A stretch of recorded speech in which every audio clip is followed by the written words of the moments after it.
Please subscribe to Books on Toast, otherwise आप जब भी चाय बनाएंगे तो आपका दूध फट जाएगा और फिर आपकी बहुत बेइज्जती हो जाएगी।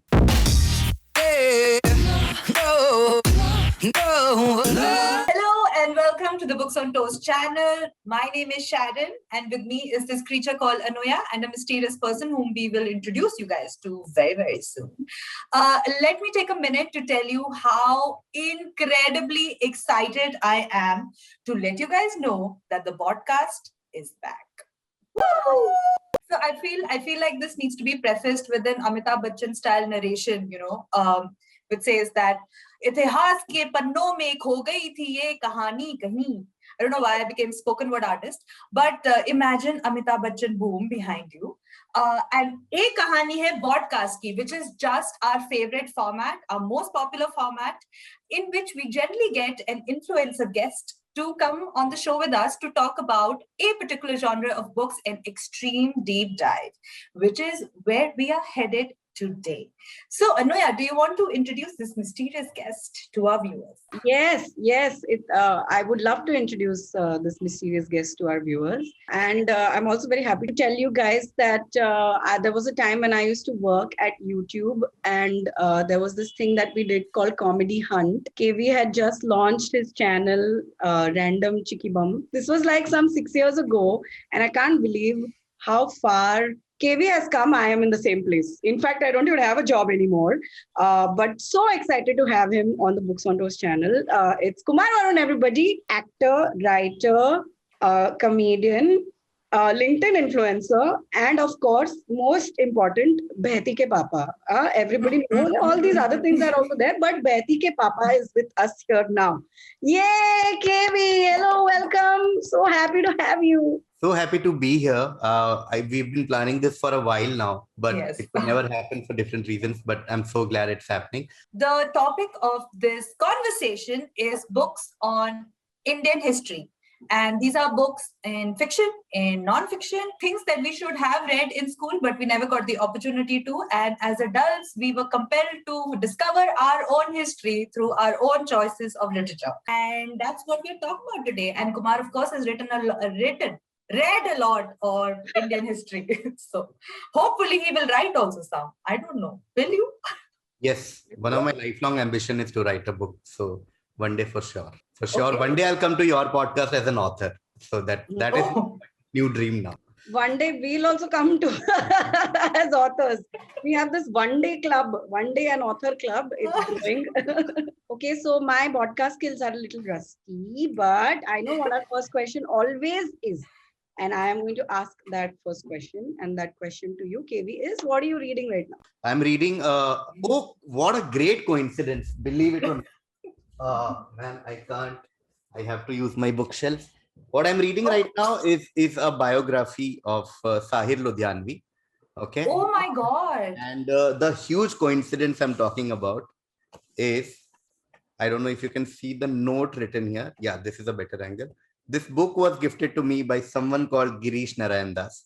So, so that is the coincidence I'm talking about here. I'm reading, of late, I've been reading a lot of biographies. I feel like I haven't read biographies enough as a book lover. And it's always great to read about a certain individual, learn more about him. And it's also some sort of a history book in some sense, right? Because it takes you back to someone's time, someone's era. And biographies are not just about the individual, but the time that he lived in or she lived in, and the industry that he or she worked in, whether it's a sports person or a movie director or a writer. So yeah, reading about Sahir Ludhianvi, very excited. What about you, Sharon? What you read? So I thought it's a history podcast, so I should try to finish this book in time, but I haven't been able to. So this book is by Khushwant Singh. It's the biography of Maharaja Ranjit Singh. Now I've read about him, not in book format, but like by other people in just essays, and I've also written poetry about him, and I've heard lots about Maharaja Ranjit Singh's legacy, but I've never really read a book on him. I've also read a book on his wife, on Maharani Jindan Kaur, which was written by Chitra Banerjee Divakaruni. I've been fascinated by his life because he was considered to be the Sikh Empire's like greatest warrior, greatest Maharaja. He was the Eddard Stark of his time. Also died very dramatically, and then after his death his entire empire fell to pieces. So I've just been very fascinated with him, and so Khushwant Singh has written two books. One is his biography, and then the sequel to his biography, which is The Fall of Punjab. So I'm very excited about being deep into this very interesting historical rediscovery. So it's fun. Ranjit Singh is without doubt one of the greatest ruler of the Indian subcontinent. Also, his legacy is insane. Like entire modern Punjab, modern Kashmir, modern Afghanistan, modern Pakistan, modern North India. His empire traversed all this. So his legacy is present today as we speak. What about you, Anoya? What are you reading? I'm reading this book that I mentioned. We did a live last week, I think. It's called Detransition Baby by Tori Peters. And the reason why I picked up this book is A, it's Pride Month. B, it's written by a trans woman author, and it was nominated for the Women's Prize. And it really caught my attention because it's a love triangle between a trans woman who detransitioned, the cis woman he is in a relationship with, and the trans woman who's his ex. So I was like, well, this is the love triangle for the ages, for the times. It's very well written. Now I just want to see where the story goes. But now let's dive in without further ado. Let's travel back in time and talk about Indian history. But before we start discussing the books that we love, KV, why did you choose this topic? Like, why is it close to your heart? The reason I chose history is very similar to what Sharon said in the introduction earlier, is that history is something that is always in some sense controversial because it keeps getting rewritten basis the winners of the time. Okay. It's very, I find it very fascinating, particularly because the thing about history is that there are some things that have happened. Okay. There are some things that have happened on the planet that we live in, but we were not there when those things happened. Okay. We are made, or we have the privilege that we can read those words by people who either lived in those times or people who were diligent enough or sincere enough or hardworking enough to have actually gone through the sources from those times and sort of created or recreated the past for us. Okay. It's always controversial because you can't have an unbiased look at history, because history is always looked through the prism of the author or from its readers. Okay. It's so difficult to find a neutral look at things. It's almost impossible. Okay. No matter how much an author tries to make it unbiased, there's always some sense of your own upbringing, your own thoughts that somehow creep into your own writing. When I sometimes look at the books I like, and there is no pattern to this, yet there is a pattern that most Indian history books that we like are somehow written by foreigners. And it's not that we are biased and we have a colonial hangover that we like white men or women writing about our history. But maybe at some point, I think that they might have, again, this again might be a controversial thing to say, but they might have a slightly more neutral view and a more academic perspective to our history. In today's time, everything is polarizing, right? Like you look at someone like Jawaharlal Nehru, he's either a villain or a hero. There is no context. You look at Aurangzeb, you look at Akbar, you look at Samrat Ashoka, you look at Chandragupta, Chanakya. These are all figures. Khilji or Padmavati. There are just, whether it's Bollywood, whether it's popular culture, whether it's social media, you have so many different views. And that is why I think anyone who ever reads book should try and read as much as possible from different sources, different kind of authors, different kinds of books, to try and understand these figures better instead of just going through a tweet or a WhatsApp forward and making your opinion. That is why history for me is not just a personal passion project. It's also a public announcement for people to please request to people to sort of like go and delve further into it, to try and understand our own country better, more than any other country in the world. And so much of what we are taught in school is inadequate. Yeah. I mean, when you grow up and you realize how fascinating history always is, you wonder why they did such a terrible job of teaching it to us the way they taught it to us in school. Because they can rewrite it over and over again. That is why. I have to say that there is a lot of historical fiction in this also, because I am in this. So there is no way this could have been just a non-fiction podcast. But I also believe that historical fiction teaches you a lot about the era, and it makes for a much more entertaining read. Controversial topic. Statement made already. I am reading a non-fiction book right now, which is why I can tell you that this still holds true. But I mean, there is a lot more to be learned. Anyway, we can merit the pros and cons. But let's start by asking KV, what is the first book that you'd like to recommend? Tell us what everybody should read. My first book for today, Anuya, is a very basic history book, which is India, A History by John Key. The reason I picked this book, and first disclaimer, it's not a great book. Okay, let me start by saying something negative about the book. Okay, it's not one of the best books written about Indian history. It's not. The reason I always recommend India, A History by John Key to anyone who asks me for a history book recommendation is because it's a good summary of India. India history is a book which basically summarizes Indian history from the Vedic era to post-independence India. If you want to read about any sub-chapter, there are 1,000 other books about all of this, and we might talk about some of them. Okay, like if you want to read about the Mughals, there are many other books. If you want to read about India after partition, there is of course India after Gandhi, etc., etc. If you want to read about the Guptas or the Chalukyas, etc., there are enough books for all these small periods in time. Indian history, or when I say Indian, I mean the subcontinent history, is so vast that you can't have one book, practically cannot have one book that has all of this. And John Key's India history sort of tries and achieves. You know, it's somewhere there. It's a good summary. So if you want to just have a look at what Indian subcontinent history is, it's a great start. It's not the best book, but it's a good start. Okay, cool. So I want to talk, the first book that I want to talk about is actually a trilogy of books, and it's historical fiction. It's called the Ibis Trilogy by Amitav Ghosh. And both are giving me a very nice clapping welcome, because I feel I'm Amitav Ghosh right now. Okay. So thanks, guys. I had great time writing these books. So this is one of my favorite books to have come out of South Asia. And I'll tell you why. It's because it spoke about an era in time I had zero clue on. Like in school, I used to love history, but I had no clue about opium wars at all, or the opium trade between India and China. No clue at all. And so this book pretty much explained the context of what was happening during early 19th century, where the Britishers, the East India Company, decided to create this mercantile situation between in the Indian Ocean between India and countries that would be associated with China. So there is Malaysia, there is Hong Kong, of course, there is China itself, and Mauritius.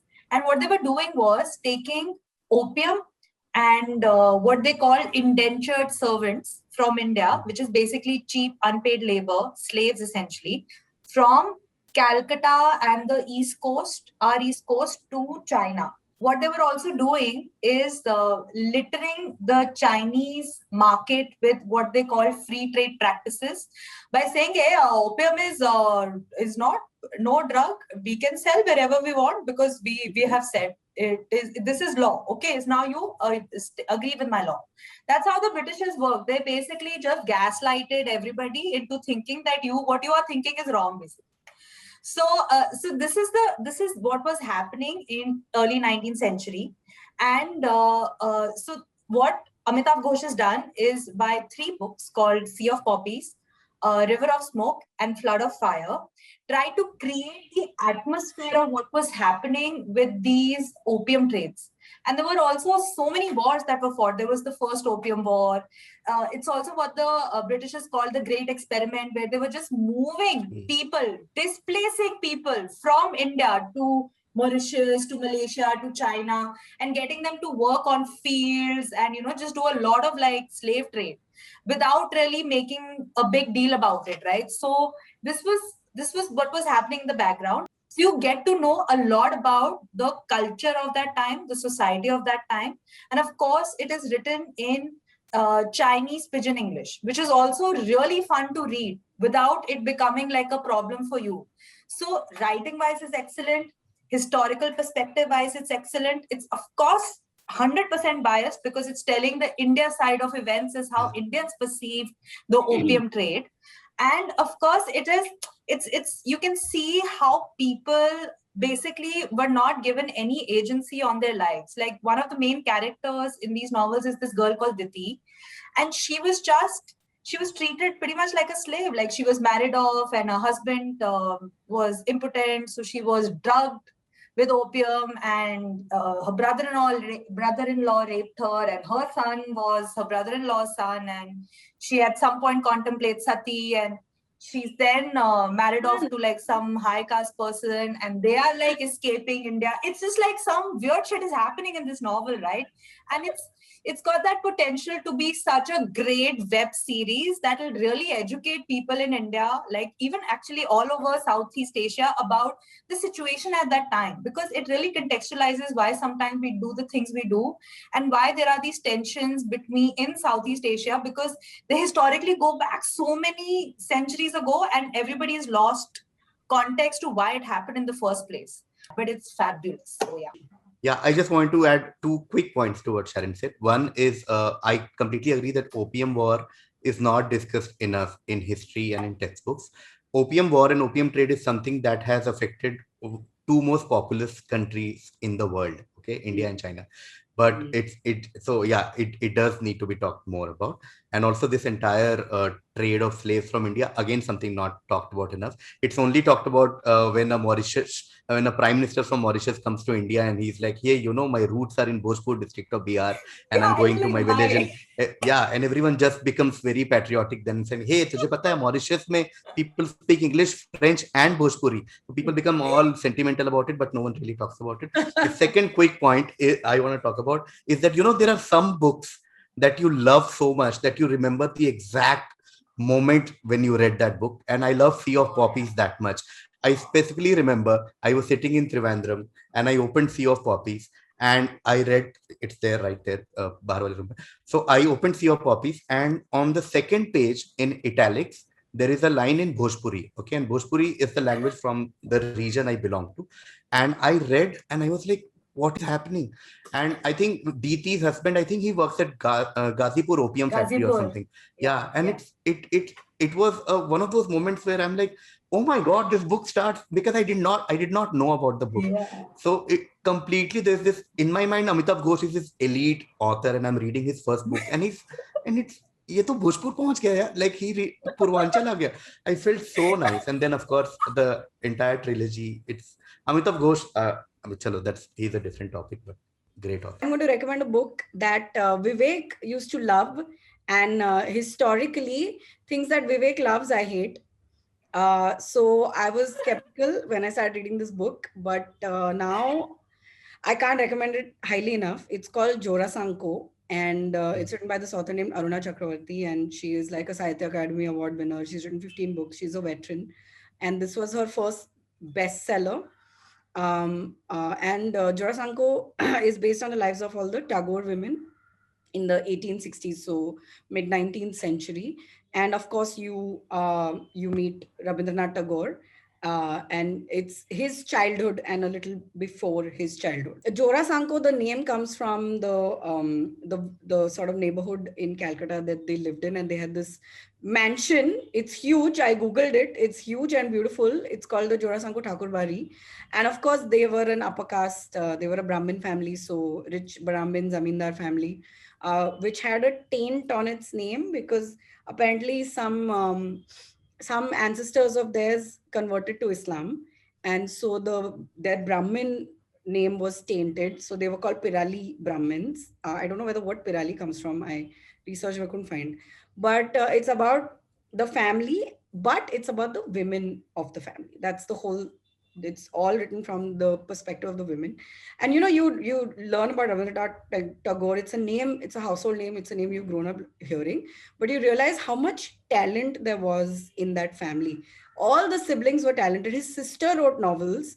His brother was a playwright, and one of the brothers was like India's first ICS officer who went to London. So there is so much there, but mainly what she does, and she tries to maintain a very neutral voice when she writes, is that she talks about the whole thing from the perspective of the women in the family. And also you realize how cloistered their lives were. They literally, it was cloistered because they lived in like a zenana.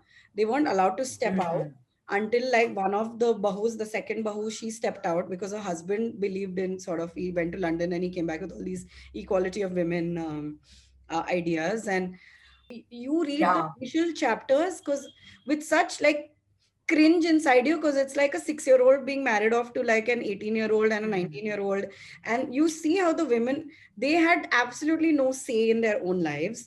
All they had was that domestic domain, right? That kingdom that they ruled, which they tried their best to rule, and their husbands and their children, and they had to produce sons. Otherwise, if you don't have kids, you're barren, and that's a whole other thing. And then there is abuse, there is rape, and it is so, it's a matter of fact thing that happens to you, even if you are part of like the most prominent high caste family that there can be at that time, right?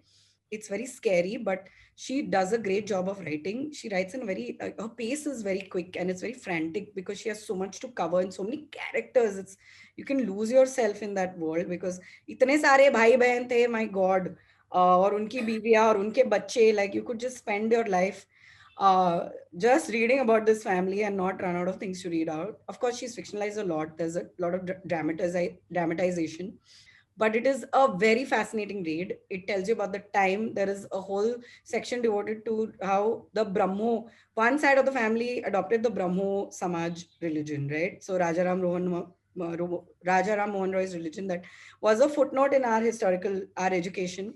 They explore that, the difference between that, yet how like the upper caste chose not to give up their caste privilege, even though they adopted this new religion which rejected idol worship. So definitely she's written a sequel. It's called Daughters of Jorasanko, which I'm going to read next. But the best book that I am recommending today is this book. Please just आँख बंद करके पढ़ लो. And yeah, आँख खोल के पढ़ लो. हाँ, वो आँख बंद करके उठाओ, फिर आँख खोल के पढ़ो. Yeah. But yeah, definitely read this book. The wonderful thing that I gather from this book and what Anuya said is also what we discussed earlier, in the sense that history gives you perspective and context about so many issues. Okay, so imagine this, and I'm just trying to highlight the context of this book. Okay, we are talking about a family, not just any other family. We're talking about a family that had Satyendranath Tagore, first ICS, Devendranath Tagore, Rabindranath Tagore, who is Asia's first Nobel laureate, by the way, not just India's. Okay, crazy, proper, one of the most famous families of India, not just Bengal. Okay, now that family is in Bengal, comparatively more liberal and more advanced of the states in India, especially in 1860s, 70s when the book is based. Okay, in Calcutta, which is the capital of India, by the way, which is like the most modern city in India then, modern, I repeat. Okay, and we are talking about women from this family. We are talking about women from the most modern city of India, in the most liberal state of India, in the most famous family of India. We are talking about their state. So just extrapolate their condition to any other family in India, any other like poor, lower caste family from a backward state, so to speak, and you can just imagine their state then. Yeah. Okay, this puts so many things into context. And that is when people talk about women's rights and feminism and equality, and we're all like, hey, man, what's the big deal? This is why I love history. It suddenly puts so many things in context. And this is just now. It's barely 120, 30 years back. We are not even talking about 12th, 13th century or some 300 BC or something. So yeah, just wanted. to I mean, underline that for yeah, our I mean, audience. so many women in the world today are still experiencing that. There are child marriage, and then I went and of course, I Googled, and Bengal still has a child marriage problem. And I'm sure if I don't look at Bengal, I will find it all over the country. Yeah, it is everywhere. Oh my Child God. marriage is still a major issue Oh my God. And in you're our society today. yeah, today. And when you're reading this, you're just like, it's horrific. Yeah. She puts it in a very matter-of-fact way, right? She's not. Yeah, it is matter of fact. And then you're like, okay, the 6-year-old and her husband is looking at her with affection, and I'm just like, ugh. Okay, KV, what about your second book? What would you like to? I have to pick. Yeah, my second book is another nonfiction. Although I'm pretty sure all of us have so many other books to also talk about, but I'm picking Freedom at Midnight. Again, coincidentally, a book about Indian women written by a couple of foreigners. But the reason I'm I'm picking Freedom of Midnight is because the events around 1947, 48, 49 sort of still exist, and they are becoming more and more important with every single day. Okay, there are some historical events that do have aftermath and like effects over decades, etc. But this, I believe, in recent Indian history, and when I say recent, of course, in the larger scheme of things, the recent Indian history has had the most impact in today's world, in the world that we live in. Whether you talk about CAA, NRC, whether you talk about right-wing government, left-wing government, whether you talk about constitution, secular nature of India, pluralism, regionalism, our borders, everything, the root of most of these problems lies in those years, those formative years of our nation. So Freedom of Midnight is for those who don't know, and I would highly, highly recommend it. This book talks about events of creation of India and Pakistan. It starts from somewhere around 46, 47 when this entire partition plan started. And then, of course, Ratcliffe came, borders were divided. Everyone knows these events, right? When India became independent, there was partition, etc., etc. The book beautifully focuses on how we were partitioned, what were the events that led to India's partition, the roles of different people, for example, Gandhi, Jinnah, the Congress, Muslim League, and then, of course, the riots. I mean, there's no discussion of partition without talking about the largest migration in the history of humanity, which was post-partition. The riots, Hindu-Muslim in Punjab, in Bengal, other parts, formation of India, annexation of different princely states, Kashmir, Hyderabad, everything. So it talks about those years. It tries and be neutral, again, something that is sort of difficult for a Pakistani or an Indian writer to achieve, because a Punjabi writing about partition will be very different from a Tamilian writing about partition. Let's be honest. I mean, that is how heart and mind work. Okay, so it sort of tries and gives it tries to present an academic view of all these events, and which is very critical. I repeat what I said earlier. It's very critical for today's Indians to read about these events so that they gain a better understanding, which is not clouded by political propaganda or is clouded by someone's own hidden objectives about things, you know. So it's not like Muslims ne ye kiya or Muslim League ne ye kiya, something how Twitter presents things, you know. Nehru ne kar diya India Pakistan divide, you know. People just generalize such complicated things, you know, or a British ne divide. All of these are true, maybe to 0.1% to maybe 100%. We don't know. It's up to us to read more and decide for ourselves. And yeah, that's why I recommend Freedom at Midnight. Damn it, now I feel like reading this book. So he's right. Like, this is one of the most neutral books you will find on this subject, because let's face it, like India ka partition is the biggest PTSD we suffer, you know, as collectively as a society. Even though your families may not have gone through it, there is this level of patriotic hatred that, you know, comes from within the moment you think of this topic. It's so heated, which is why there is so much reactive fiction to it. I mean, from Tamas to Manto to Khushwant Singh, everybody has written about it. Everybody has, like, I have family records, you know, of people who have migrated, and I mean, everything is colored by our perception of what happened during that time, and very few of us have actually witnessed it, you know. So this is, I think, this KV's book is like a it's like a perfect book to read because it shows you in sequential form what all happened and you can make your own judgment basis that. Okay, Sharon, what about your second book? Okay, no, I'm going to choose a book which I feel like it's very simple to read and made for people in modern time to read. It's also written by a really young historian who understands how millennials are, and he writes literally books for millennials. So this boy is called Manu S. Pillai, and the title itself is something that Anuya has joked about so many times. Like, I feel like she can only tell you what the book is about. What is it today, Anuya? Would you like to? The Parsi, the basket, and the mobile phone, right? Yeah. You can basically replace all these words. Exactly. Yeah. This is what it is today. But actually, the title is The Courtesan, the Mahatma, and the Italian Brahmin. And essentially, what it is, it's just a collection of short stories and essays that Manu S. Pillai has published previously in the Hindu and the Mint newspaper. And it basically are like individual stories of people who symbolized a particular period in time. So, do you guys know this very famous nipple-bearing ruler, Wajid Ali Shah, with that one nipple coming out of his costume? Yeah. Sorry, Right? I never thought that the words nipple bearing will be a part of the conversation. Sorry, please continue. Tell about Awadh, I think he was the Nawab Yeah, of Oudh. yeah. There is a whole chapter about him, and his. So interestingly, he divorced 50 of his wives at the same time because he passed an order, and he still had 27 wives to go to divorce. So it's just weird and bizarre, right? And there's also a story of like a woman who was born in the Nambudri clan in Kerala, and how she wanted to, exercise her own agency over everybody else by proclaiming that what she is doing is perfectly normal and everybody else can, go take a hike.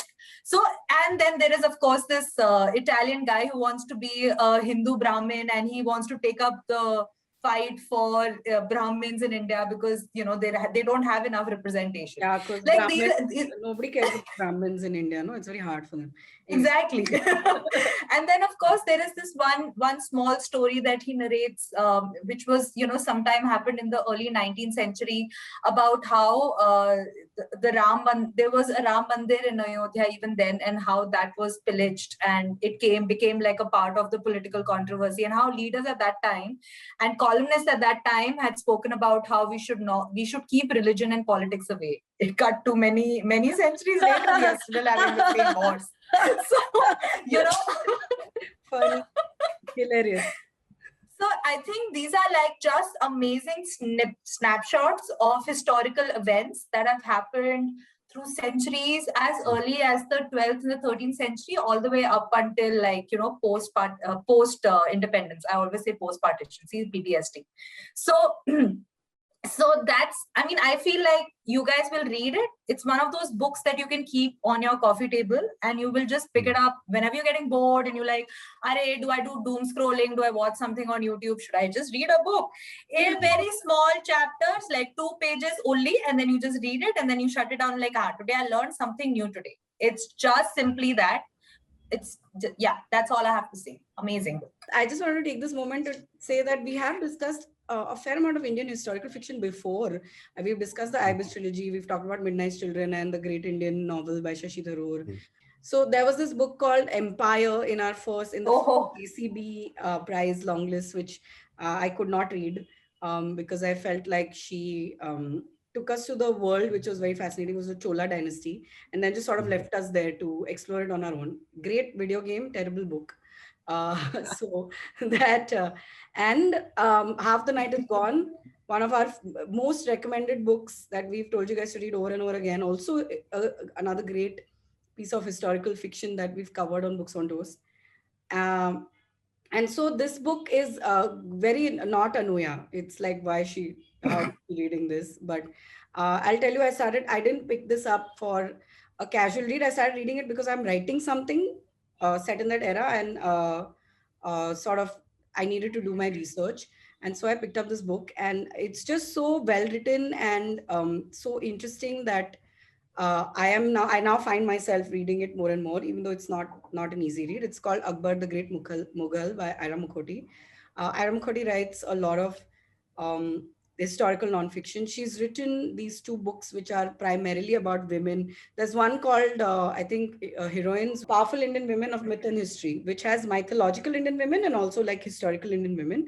And then there is Daughters of the Sun, which is women in the Mughal dynasty who haven't got their due. Yeah. So she talks about those. And then she's written this book, which is Akbar, the Great Mughal. And of course, Akbar is the Mughal that we know the most about, and hum sabne Mughal Azam dekhi hai. So, everything we know. What is there? What is left Yes. to know? Even Hrithik Roshan has done an Akbar. Yeah, and we've seen Jodha Akbar, right? So the basics we know, but you realize when you start reading how little we actually know, that there is so much more to the man than what we've been taught. And Ira Mukherjee has this rare ability to really stage a scene. So she will bring that moment in history to life in front of your eyes, like it'll feel like it's happening. So she does that really well. And you realize what Akbar was born into, how much he had to learn, how much he had to overcome. Now the modern day historians believe that he was dyslexic. And he was given the crown at the age of 13. Like he had to, from that age, and then he built this entire empire that spanned across Southeast Asia and even tried to make inroads into Europe. And it is crazy. And and even in this book, there is, his first wife is his cousin, and he sort of gets her when she's a child. And in this book, Akbar, at that point in history, this is what, like the 17th century, I believe. At that point, yeah. At that point in history, he's like, guys, child marriage to my cousin doesn't feel okay. It's feeling a little awkward. Something weird about this. We need to change this. Okay. And I mean, the more we change, right, the more things stay the same, right? You really see what an impact the man had. And he was progressive at that time. He was, he cared about, he was the one who brought all these like Hindu people into the court and give them places of prominence, which is why a lot of Muslims disliked his rule, because they thought that he was too Hindu friendly. And of course, we know about his relationship with Birbal. And I feel like it's very important for us to read these books because you understand that the fight has been going on for centuries. Like it's not just like we are here and we are, again, it all boils down to that, right? Like we need to understand how much of this is gray, how much of this is not black and white, how long people have striven to sort of take religion out of politics, and how it is probably never going to happen. It is never going to happen because of how deeply entwined it is in all of our identities. And we can be as liberal as we want, and we can be like chest thumping church and state, alag rakho, etc. But it's never going to happen.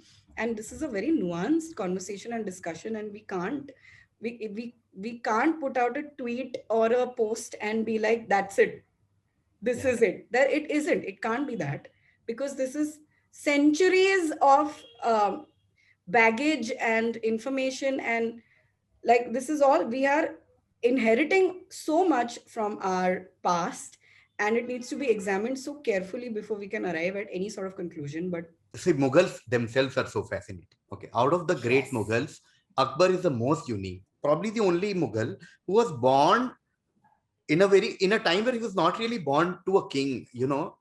Apart from Babur, he's the only Mughal who wasn't born in a palace with like with a silver spoon. He was born when Humayun was exiled. Like his childhood was in the in like modern day Pakistan, Afghanistan, Iran, and all that. Okay, then from there to become an emperor at the age of 13. Okay, and then to form probably the biggest, grandest empire in modern Indian history, in the sense medieval history. He's a guy back in time who's being secular. I mean, attempted being secular from removing taxes on them or like marrying Hindu wives. Again, in modern times, very polarizing figure. There will always be people who said, hey, he married Hindu women because of political gains. Now, a lot of people think he was, like, it's proved that he was dyslexic. Some people also believe that he was illiterate, not just dyslexic. There are some theories about that. Despite all that, his entire interest in religion and philosophy and like getting these things where people come and discuss their own religions. He even attempted to create his own religion, Yeah. you know. So he did all that back in like centuries back, which should be inspiring for today's rulers and like people in the powers, people in the positions of authority, to sort of get inspired instead of Yes. just keep discussing him as to why do we have a road called Akbar Road and why not change it to something else. You can choose to learn the good stuff, right? You don't have to ignore. There is I think for all these people who were like these strong characters through history, right? All their choices have been dissected and redissected so many times that there will always be like a antithesis to a thesis. Always, like he's done one good thing, he's done one bad thing. But that's how human nature is also, right?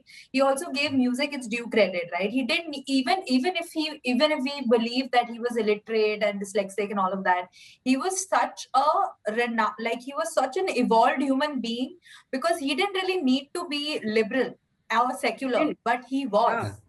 Yeah. So that's saying something. Yeah, I just want to make one minor point before we wrap up. Yes, please. The point that every ruler ever in any part of the world or any time, any moment in time leaves a legacy. Okay, and the Mughals have certain legacy, and each of those Mughals have very different legacy in 2021. Okay, like Aurangzeb has his own legacy, which is very polarizing, which still impacts some of the political thoughts and cultural thoughts of today's time. Shah Jahan's legacy is very architectural, in the sense that some of the most his long-lasting contribution to the world is, of course, Taj Mahal, Red Fort, Jama Masjid, Agra Fort, etc. Akbar's legacy, and that is what makes him unique, is his thoughts and his values. That is his big. There's no Taj Mahal that Akbar created. There is nothing there. But his values about, like Sharon said and Anuya said, about culture and music and liberal thoughts and everything. That is the biggest legacy that a ruler can give. You know, that every ruler should attempt to give such legacy for people to forever cherish them. And that's the beautiful thing about Akbar compared to other Mughals. Yeah, so I mean, if you're interested in that era, or even if you just if you're interested in what's going on in your country right now, I think it's worth reading these books, all of them that we've recommended, and some of them are also very, very entertaining. So if you want, you can read them just for fun. Like Jorasanko is an extremely entertaining read. You will not be able to put it down. Abhi, now after this, I'm going and buying Daughters of Jorasanko and continuing my fun days of reading this. Jorasanko trip. Sounds really fascinating. Yeah, it's great. Okay, friends, that brings us to the end of the books sort of discussion. But now the more fun part begins. More fun. All of this was also fun. Now we're doing more fun. And we are doing, because the podcast is back, obviously, the clickbait round is back. Yay! Because we have KV with us. It's very, very obvious what the clickbait round should be. Right, Sharon? Right? And so I'm going to share my screen. Okay. Quizzing with a comedian. Yes. I like how S has been cancelled. Yeah, I did a little bit of my art talent is all here. After reading Akbar, I was inspired. I love it already. So we're going to play quizzing with the comedian. It's KV. KV, don't worry. Okay. Okay. We're going to play Sharon versus KV. It's not what you think it is. Okay. Quiz mistress, that's me, is Queen. Okay. So do her bidding thoroughly or she'll throw you in dungeon. This is also all very important stuff, right? Okay. And चलना आगे बढ़. हाँ. So keep calm. Let's see. ये सब मैंने KV के deck से ढापा है. KV, relax. Yes. Relax. I can see the font. Yeah. Yeah. But the most important rule is this. Oh, damn. Okay. KV is like suddenly got into his competitive mode. He was I'm ready. Yeah, now I'm going back. Now like, oh no. Wrong answer.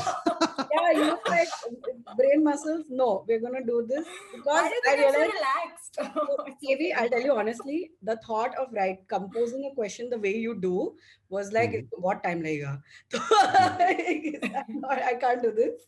Let's have some fun. Okay, ready, guys? Okay. Okay, yeah.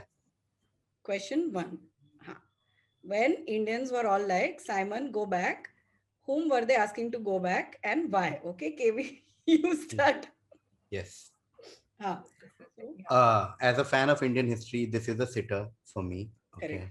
Yeah. Just showing off my knowledge. Most important history aspect that we didn't discuss today, it's a shame for all three of us, is the Indian television history. Hmm. Okay. And Simon Singh is someone that we grew up as one of the most wonderful actresses. If you guys don't know, just Google Simon Singh. She came in many nice TV shows and also a lot of ads.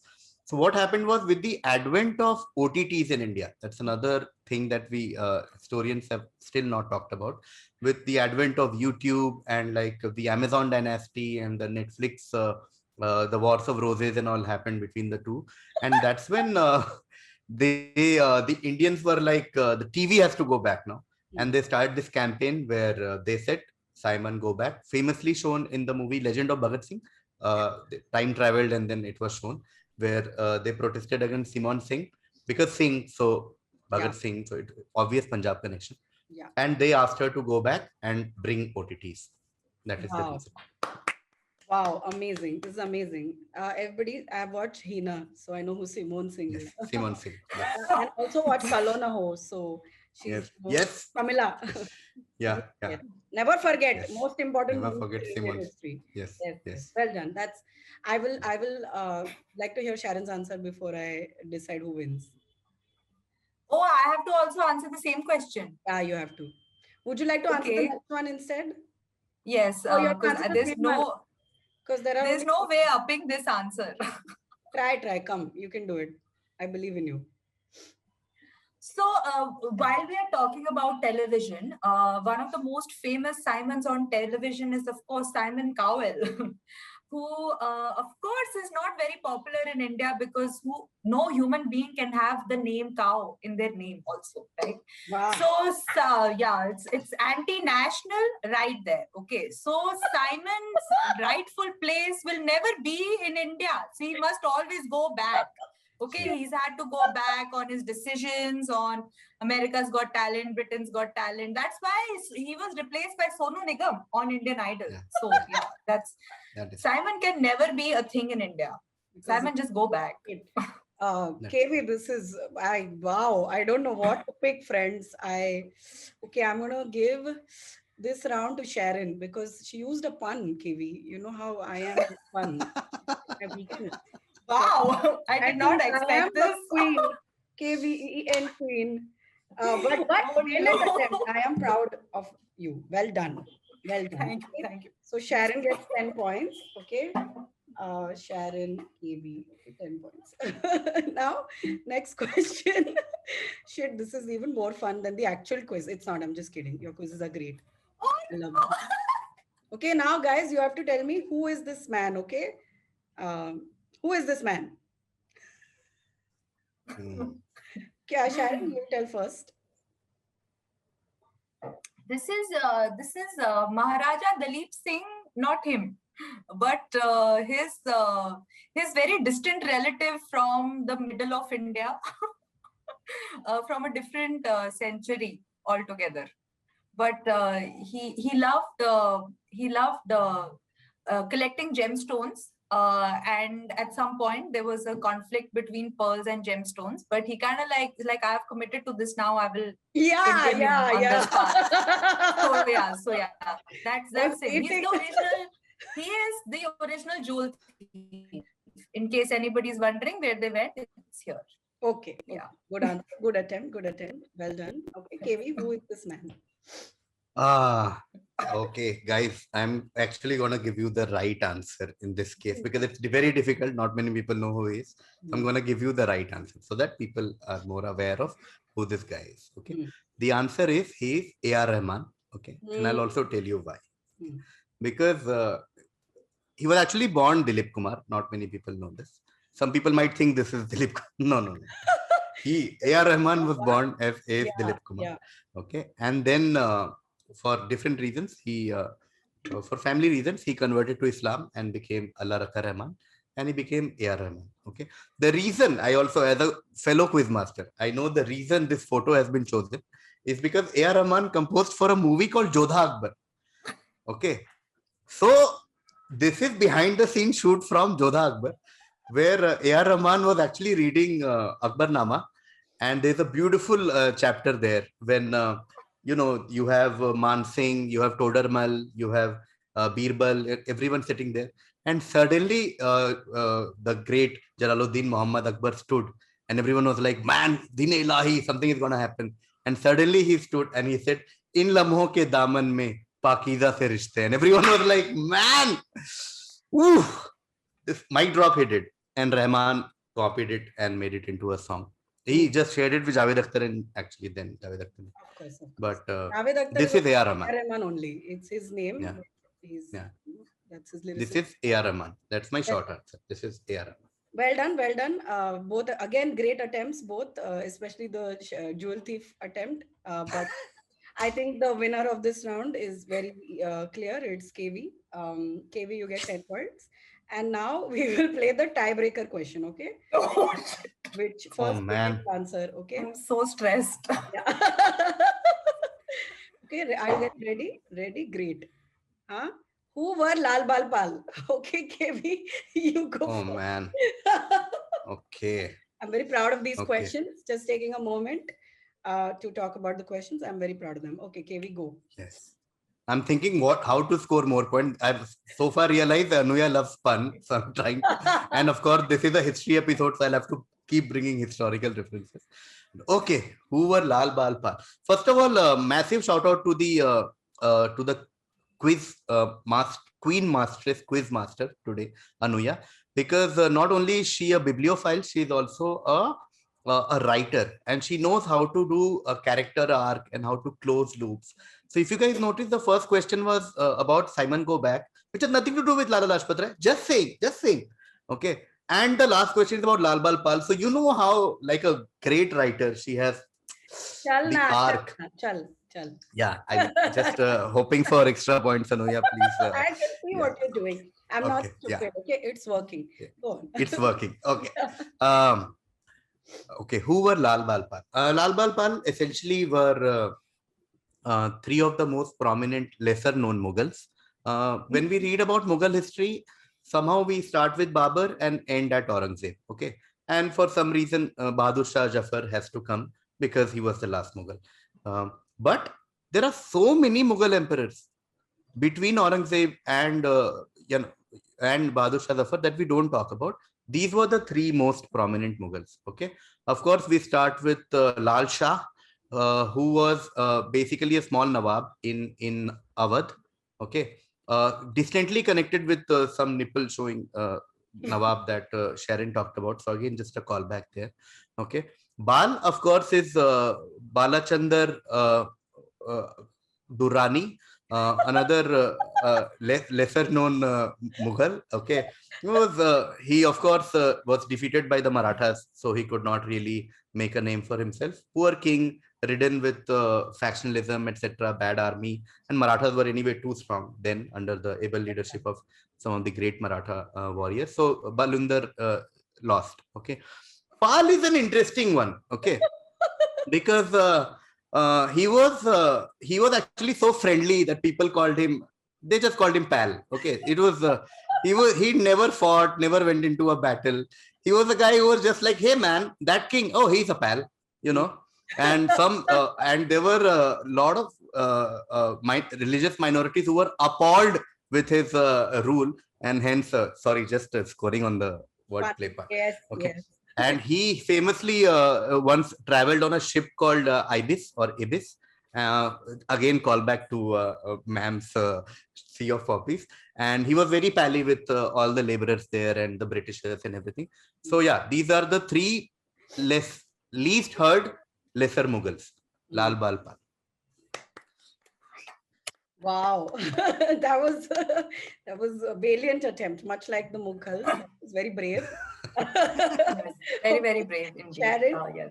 what do you Yes, I would also like to take this moment to thank my partner, Anuya Zakadar,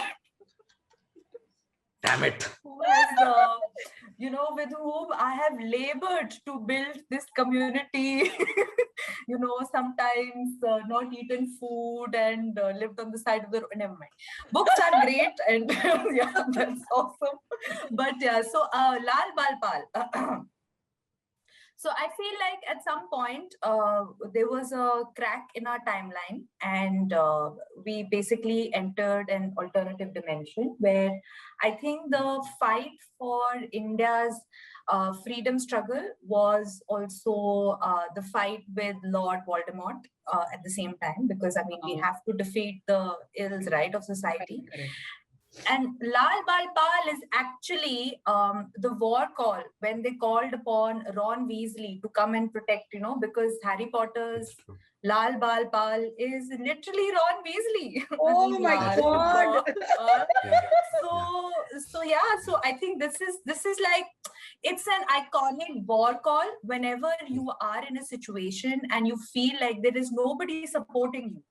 You just need to conjure your friend. And the spell to conjure your friend is by saying Lal Bal Pal 3 times with full heart. And your friend will come. Ron Weasley will come with his entire army and defeat all the bad forces in your life. So yeah. For me, that is a fact. And yeah, Anuya at some point has been my Lal Bal Pal. So yeah, thanks. I did have Lal Bal when I was her Lal Bal Pal. Yes. Oh, okay. Tiebreaker. Shit, this is very, oh my God. How to pick? I think I'm going to do the quiz master thing and give both of you points. Well done. Oh no. Well done. Yeah. Both of you are winners because this quiz is not a real quiz. And both of you had the wrong answer. Lal Bal Pal is actually Lalu Prasad Yadav, Bala Saheb Thackeray, and Bachendri Pal. No. So, yeah. Shit. Okay, so you are all wrong. So that's why I'm giving 5 points to both of you. Each of you gets 5 points. Okay. Well done. Well done. Thank you so much, KV, for joining us and having this really, really amazing conversation on books based on Indian history. And I feel like we have taken a journey back in the past and now come back to our reality as well. So thank you so much for being part of this conversation. Thank you for having me. And I know that there are so many other books and things to be discussed, but maybe in future, but it was a pleasure being here. We can discuss books all day. So it was literally just talking to you while it's being recorded. So yeah, really, it did feel like that. And so guys, all the books that we discussed are in the description box below. Please let us know in the comment section any of the books that you are going to pick up from this list, or if you have any of your own recommendations. I know amongst just the two of us have picked up so many books that you guys have recommended just in our comment section. So please keep them coming. We love that. And yes, if you haven't already, please subscribe to the Books on Toast channel. If you like this video, give it a thumbs up and share it with all your friends who are struggling to find new books to read. And stay safe and stay happy and keep reading.